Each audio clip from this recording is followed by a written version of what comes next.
Grace and peace be unto you from God our Father. You probably see all the black balloons behind me and wondering what they are for. My scouts broke into my office over the weekend and decorated it for my 50th birthday. So that's the answer to the question that I'm sure I'm going to get. Paul Orant was born on September 4th in 1918. He was born in Tulsa, Oklahoma. 25 years later, Paul dropped his last name for professional reasons and rose as a star in the radio world. At 3 years old, tragedy struck Paul's family when Paul's father was killed in the line of duty as a Tulsa policeman. The burglar's bullet put the family in desperate financial straits.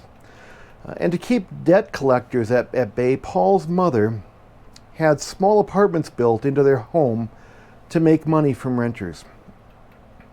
Paul in the home built his own radio set as a kind of magic medium, and radio remained a huge part of his lifelong passion. In high school, he worked at KVOO, a local radio station in Tulsa. And Paul eventually worked in Salina, Kansas, Oklahoma City, Honolulu, St. Louis. His voice was the golden goose that just kept on giving. It became a highly tuned instrument powered by a crystal clear Midwestern accent. With the passion of an evangelist, Paul's enduring voice resonated, and he created thrill and excitement with new products through his testimonial-style commercials. Paul, as he put it, put the art in articulation. His listeners followed the rise and fall of every tonal inflection that he made. Paul, with his wife Lynn, blew into the Windy City in the early 50s and eventually spoke daily to over 24 million people on over 1,300 radio stations. Lynn worked diligently as Paul's producer and co-writer during their 67 years of marriage. He referred to her as his angel. The coastal elites of the left-leaning sort still refer to Paul's on-air style as homespun, folksy, old-fashioned, musing, even as right-wing. This only proves who the out-of-touch ones really were. He knew his audience like a mama bear knows her cubs.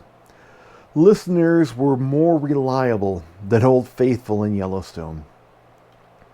At the zenith of his popularity and prosperity, a riling resonance within his spirit nudged him towards God and back to his upbringing. Leaving Chicago for a much-needed vacation in Arizona, Paul tells the story of driving up a mountain road on a Sunday morning to visit a country church in the hilltop clearing. He said the steeple pierced the azure sky, and white clapboard siding reflected the morning sun. As the Chicago city slickers settled into their wooden folding chairs amid a dozen or so worshipers, the country preacher announced that he would be preaching on being baptized the Bible way. Paul was reminded of his long-ago experience of believing in Jesus while alone in his room as a young man. He grew up going to church. He was reminded of clinging to his favorite Bible verse of John 3:16 through the years. The simple eloquence of the country preacher made Paul twist in his chair as he realized that he had never done what the Lord Jesus commanded to all new believers to do. Paul realized he had never taken the steps of obedience to follow Jesus in believers' baptism. As the sermon grew to a close and the pianist plunked out a familiar hymn, the country preacher's closing invitation to the small gathering was to yield themselves totally to Christ. Paul found himself stepping into the aisle and walking forward with a desire to be fully obedient to Christ. After coming out of the water, Paul said he cried like a baby. A kind of relief, I suppose. I remember looking at Angel and her eyes were shining. She knew well what this meant to me, for she had been blessed with the same experience as a girl. A new joy invaded the daily routine of deadlines and headlines in Paul's world. With one of the most powerful microphones in the free world before him each day, his humbling steps of public baptism seemed to free him up to be more vocal about his Christian faith. Paul was a blessed man. He had found a wife with whom he could live and work with on an around-the-clock basis. Lynn was the behind-the-scenes brains, Phi Beta Kappa grad of Washington University. Of their communications conglomerate that included radio, newspapers, commercials, and a stint in television, she was the first producer ever inducted into the Radio Hall of Fame.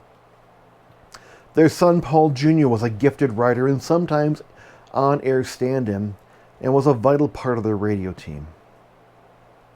Sadly, leukemia took his angel away on May 20th, in May of 2008.